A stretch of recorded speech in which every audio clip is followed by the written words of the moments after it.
Hi, and welcome to Enchantment of Eternity's review of Better Call Saul Season 1, Episode 8, Rico. So watching this episode almost felt like I was watching a totally different TV series.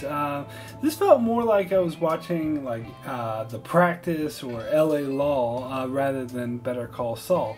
In the regard, it felt more like a typical lawyer show rather than a show about a crooked lawyer. But I suppose that's because Saul is in the phase where he's striving to be a normal lawyer, and he seems to be making big steps in that direction. So this episode starts off on a flashback to where Saul's working as a clerk at his brother's law firm, and he finds out that he passed the bar exam and can now officially practice law. He reveals this to his brother, who wasn't aware, and asked him if he can join the law firm, and Chuck says it shouldn't be a problem. But then Hamlin comes down and crushes that notion, and I absolutely loved the way the scene was executed. It was totally unnecessary to hear what the actual dialogue was and what Hamlin was saying, because you knew exactly what was going on, basically what he was saying. And the way that all you could hear was the repetitiveness of the copy machine was brilliant. This is a common device often used in Breaking Bad and again in Better Call Saul, where repetitive noises are used to provide atmosphere, and it always works absolutely brilliantly. Typically when filmmakers do stuff like this, I find it a tad pretentious, but Vince Gilligan has a knack of doing this to totally create the mood. And overall, I love this scene. Saul and Hamlin's relationship makes absolutely perfect sense to me now. Through the series run up to this point, I didn't feel I had a firm grasp on their relationships, or it was kind of like a childish rivalry. But this scene just locks everything into place, and you can really tell this was the birthing of Saul's hatred for this man. So from there we go back to Saul's present day reality of writing up wills for old people, where he accidentally stumbles across what appears to be a massive case of fraud perpetrated by a nursing home's company against its patients. After he investigates it further and brings it to his brother, he discovers he found a class action lawsuit against a big company potentially worth millions. So this is where it feels more like a traditional law show. Although we actually don't see the inside of a courtroom in this episode, it deals mostly with your typical lawsuit against a big evil corporation, rather than having anything to do with old Slipping Jimmy or James McGill or Saul Goodman or whatever you want to call him getting himself into wacky trouble. Although I suppose this is another form of wacky trouble, it's obvious this is the type of lawyer he wants to be, and this is the type of thing his brother is really good at.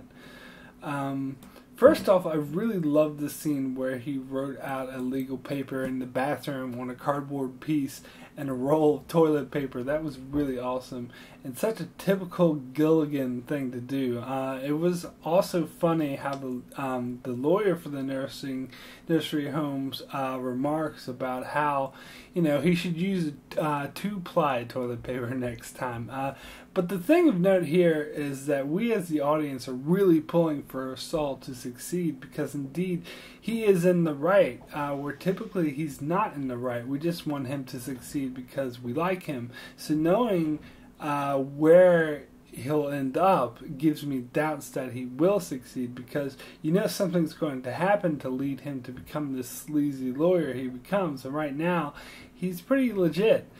I also worry about Chuck. It was great what they did with him this episode, as well as he really got back into the swing of things of being a lawyer, and that has helped him forget his condition, which by now I'm convinced is completely a mental one. It was cool how he was all quiet during the meeting with the other lawyers and didn't say anything, and I thought that he was going to freak out or something, that he was incapable of handling this anymore, until he spoke up and demanded $20 million and was just like, "You heard me." That was awesome. But overall, I have a feeling this deal is going to go wrong, because I doubt it will go swimmingly, because we know that Saul doesn't become a big shot lawyer. So I have a feeling he'll get screwed on this case, and that's going to harden him up. Maybe Hamlin will find out about this case and steal it from him. I could see that happening. So lastly, I want to talk about Mike, because he at least seems to be on his way to joining the criminal underworld, even if Saul isn't. I'm not sure this has anything to do with him becoming a PI, but perhaps he will eventually, to earn some more money. But it's funny, where we see Mike in Breaking Bad was towards the end of his journey, where he had already saved a whole lot of money for his granddaughter.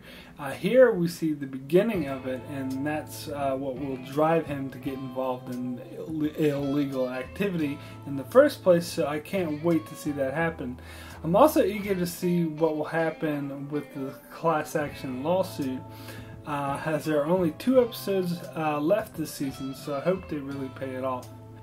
So my rating for Rico is a 7. Very good.